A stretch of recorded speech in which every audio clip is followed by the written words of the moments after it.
what society tells me I have to do, I say, fuck that. And I think that's kind of the spirit of hip-hop in general. Yeah, is to say, like, yeah. no one can tell us what to do. We do what we say we want to do. You know what's like the most overrated rap thing ever to me? What? Not sleeping. Oh, we're going I really there. shout out to Furco. We have a song called No Sleep. It's out now. It's dope. But so now we're talking about some sleep. Man, like I went through like basically a decade of my life where I was like felt bad because I wanted like, or I didn't even want. I like need 7 hours of sleep, or else I just can't function well. All to like shout out to Jake, drummer in the band I'm in.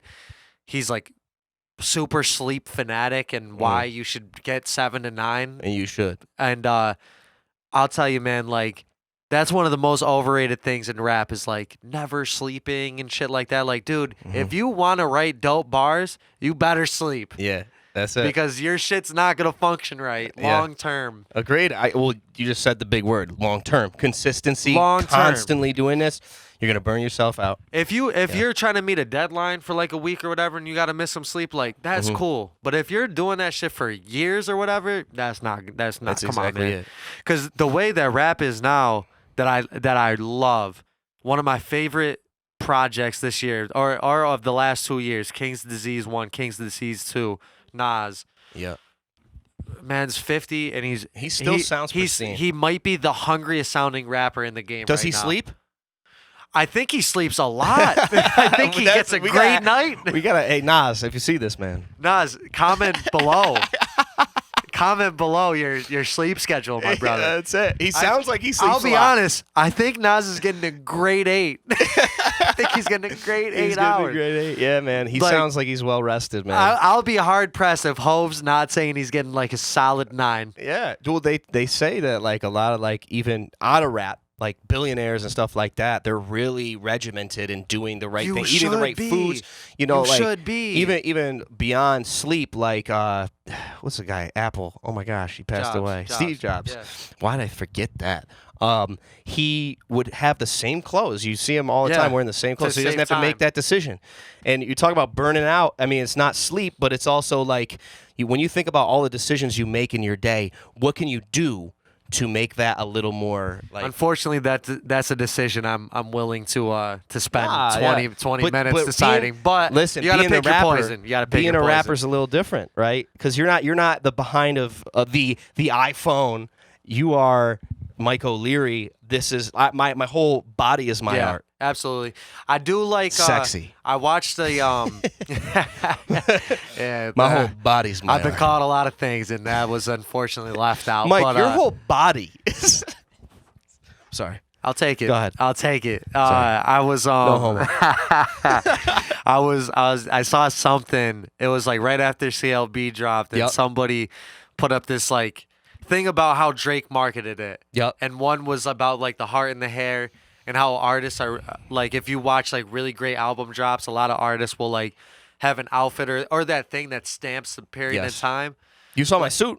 Yeah, Lucid Dreams. the suit. It's the same kind of thing. The Weeknd with his weird face thing. Like, Tyler right now's got an outfit that he's like been wearing a shit ton. You play a character because of the internet where he's wearing that. He's always great with it. And I feel like I want to get into that, not only just because I think it's good marketing, but Kung Fu Kenny, bro. Did you say that? I didn't. Okay. But he's he's wearing the kung fu stuff for the damn. He's not always dressing in that. That was like very specific to that, even though he's been called that before. Even more so than just good marketing, but that might save me some time in my day to just like be like, this is my fit for this 3 months while rolling some shit out. That's it, man. So, I actually wore my suit for Loft Podcast. Shout out the Loft Podcast. That's a smart idea. I tried to do it throughout things and through the music videos to be like, I'm playing this character and this is a time in the life. And SDR, you see me shed the suit and I'm like kind of like running around in my underwear with a little bit of the suit on. To me, that symbolizes shedding conformity in the suit. You wear your tie, you go to a job, a 9 to 5. And also, I mean, like, even going to church on Sunday and stuff, just doing the things that you're told to do, that you're just supposed to do, who you're supposed to be. Me taking off that suit, as much as it's funny, it's me shedding what society tells me I have to do. I say, fuck that. And I think that's kind of the spirit of hip hop in general. Yeah, is to say like, yeah. no one can tell us what to do. We do what we say we want to do. Yeah, and that's it. Yeah. What do you think your next quote unquote persona is gonna be? Dude, are you still get there when I get there? Yeah. Visuals, the visuals and all that come last. I might continue the suit thing throughout this next project. But it might be a little different in a sense, like, you know, like I'm keeping the mustache for a little. I don't know. That's also a thing about just like hairstyling. Your hair, man, like we said off air, that shit's legendary, bro. Yeah, but you legendary. know, but like you had like kind of buzz cut J. Cole. Then you had like the locks J. Cole. You had like the middle ground. Then you had the full on dreads J. Cole. Yep. When it comes to Kendrick, you know, he had it like kind of the cornrows going. But before he didn't, you know, like they kind of evolve the style throughout the times. As much as the music evolves, the appearance evolves. Absolutely. And I think that's an important thing to think. But I don't know for this. That's what I like. You know, getting older is dope in this game if you embrace it, because those are things like you just start noticing a little bit more and starting to kind of put in your own, rather than just being like, I'm trying to make a hit song. Like those things all tie into making a joint, you know? Again, going back to what you were saying about being a rapper, you're more than that because you're thinking about all this other stuff. And that's why that term can be limiting. Obviously, the way that you're seeing it is different than the way I'm explaining it. Yeah. But like some people can be like, I'm a rapper, so I rap and I got to focus on my lyrics 24/7, and that's all they do and that's all they know. Well, you got to put some pieces around you. Now you need to figure out someone that's also going to figure out the branding. In this day and age, you need to wear all the hats.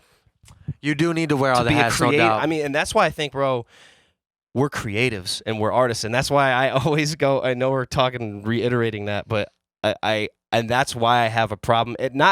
I agree with what you're saying about the appreciation for the word and saying like accepting like, yeah, that's what I do, that's what I am, and that's the thing that started. But like the way that we've grown, like there's so much more to the conceptual side of things that is not just rap, but the production around it and the visuals after it and what you're wearing and what you say, how you speak in interviews. This is another side of it. We're not rapping right now. Yeah, you know what I mean? We're like podcasters right now. We're playing all these different roles. Like you say, you got to wear the hats. You got to wear the hats. I get everything you're saying. I'm with you. Like we're definitely beyond just that, but I just I've run from it so much that just lately, like I said, Tyler really inspired me with the Call Me When You Get Lost, and I think for me, just personally, the last couple years, I've been so wrapped up in like I've been going to vocal lessons, trying to get better at holding the note, performing. You gotta talk about that. What, vocal lessons? Vocal lessons. Yeah, we'll get there. I'll tell you, but I just lately I've been very like mentally in a mental training camp of just getting back to the basics of like I want to be better as a writer at writing bars, at the flow, at my delivery of like rehearsing a verse before I even record it. So that, you know, that I got away from it. I got away from it for a few years, and I just am hungry to be a better rapper lately. You're talking about calling it a rapper for the focus sake. To be like, let's get back to the basics. Let's get it. You watched the verses Jadakiss and Locks? Yes. Did you really? I watched like the first. I went back and watched the first like 30 minutes. I didn't watch the whole thing. That's cool. I didn't watch the whole thing. It's one of the greatest displays of being a rapper I've ever seen in my life. Like his appreciation, Jadakiss is not even the rest of the Locks as well, but like now it really makes sense what you're saying now. He just and that ties into Tyler, because I saw Tyler really big up Jadakiss's performance in this verses. So then I went and watched it, was like, he's bigging this up so much, I gotta peep it. Yeah. And I was like, this is incredible. Like, just the art form of being an MC, this is like so cool to me. Like it just brought the little kid, the 16-year-old in my room, so naive to the game, just pumped up to rap to ludicrous beats. You know, I feel like me and you are like such ludicrous guys. I'm the biggest ludicrous guy. But like pre Justin Bieber baby ludicrous. Yeah, like Southern hospitality ludicrous. Exactly. Before he was like, let me just get all the money grabs. He's smart though. Like think about this guy's swimming in cash. You can't tell me shit about Luda. Luda's so sick. He's sick. But I love it. That's been my mindset. Is like make being a rapper wicked cool again. You know what I mean? Yeah. So I'm with that. Now that you're that's all. saying it. But I'm with you. We gotta wear other hats. You gotta be an artist. I'm not mad at that answer. Yes. Just lately, I've been just trying to train myself. Like I'm in training camp, trying to get better. You just open my mind, man. Open my mind to a Come on, specific. brother. God, come on. Come on, brother. This is what happens here. Michael Leary, Zach G. But vocal lessons though, like Yes. I was going out there, like I said, losing the chops during shows and shit. Where are they out of Cuse? Is my We may talk about this. my girl Gina. Because I've thought about that. How I need. You do vocal not lessons. not even just. I was going to get better as a singer. It's helped me in that aspect. I can hold a tune a little bit more, but stage presence, the amount of breathing, breath work is the everything. breath work on stage. Kids, if you're out there performing, nobody wants to see rap shows anymore if the beat is behind you. Maybe a little bit, maybe a touch. Yeah. But please don't do it the whole time. I'm telling you, Zach, I'm sorry. I feel like you don't, though. I feel like you don't. I don't think I do. The one performance I watched of yours, what are you trying to say, bro? I'm trying to teach you. Yes, sir. I'm listening. And I've done it. Yeah. God, I went through my phase where I was What do doing you mean? You're saying rapping over myself? Yeah. Yeah, like leaving your vocals on the Like track. the whole way, though. Yes, I don't do that. Yeah, you No. don't do that, Oh, right? no. It's very important to me that I take it out, and it always has been. And I think, listen, shout out to Levi, shout out to Nazi, shout out to PS. These are all the guys that I went on tour with. They had a lot of backing tracks, and it's no knock to them. They're also great It's not. performances. I've seen great shows where people are doing it, but I just think the best way to stand out these days, that's the is point. to keep it raw. Is to you keep know it what's raw, crazy no though doubt. is that like kids at Cuse were telling me like, yo, it's crazy because this one kid was rapping his ass off and didn't have any he didn't have any backing track, like the hooks. Yes, Okay, yeah. like when it's like only Gotta keep one a hook in there. and Gotta keep a hook in there. of I'm not course. mad at that, no doubt. But like when the verse comes, Zach G needs to be. It's just me live. That's all you get. You get a whole different experience.